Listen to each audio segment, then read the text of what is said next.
अस्सलाम वालेकुम।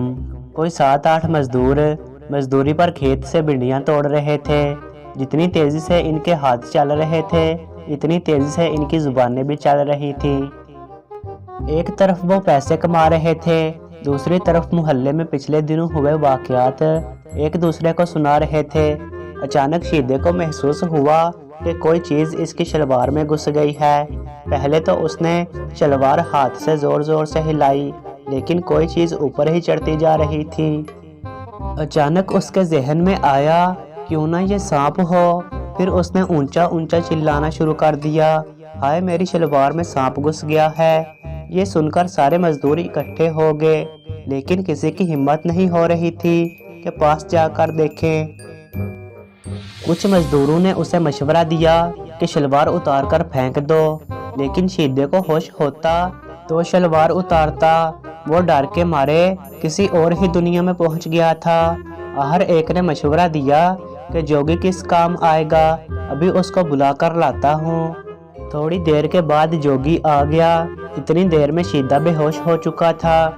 जोगी ने सारी सूरत हाल का जायजा लेने के बाद शीदे से थोड़ी दूरी पर बैठकर बीन बजाना शुरू कर दी, और बाकी मजदूर थोड़े दूर बैठकर तमाशा देख रहे थे।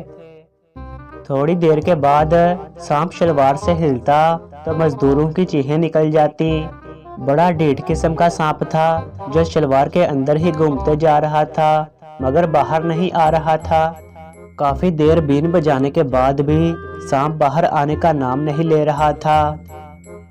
तो जोगी ने माजरत कर ली कि बहुत खतरनाक किस्म का सांप है जो बाहर आने का नाम ही नहीं ले रहा।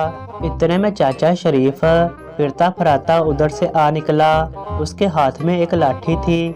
उसने सारा माजरा सुना तो उसने कहा, भाई ये भी कोई काम है। मैंने सारी जिंदगी शेरों का शिकार करते हुए गुजार दी, ये सांप तो मेरी एक लाठी की मार है। ये कहता हुआ वो शीदे के पास चला गया।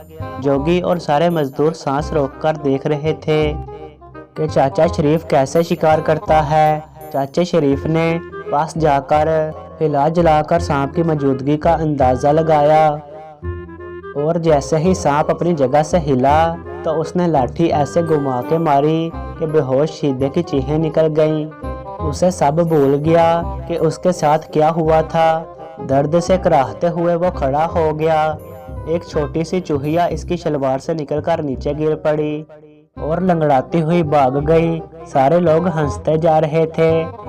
जोगी और चाचा शरीफ भी एक दूसरे की तरफ नजरें नहीं मिला पा रहे थे। सबसे बुरी हालत तो शीदे की थी, जो लाठी खाने के बाद दर्द से कराह रहा था।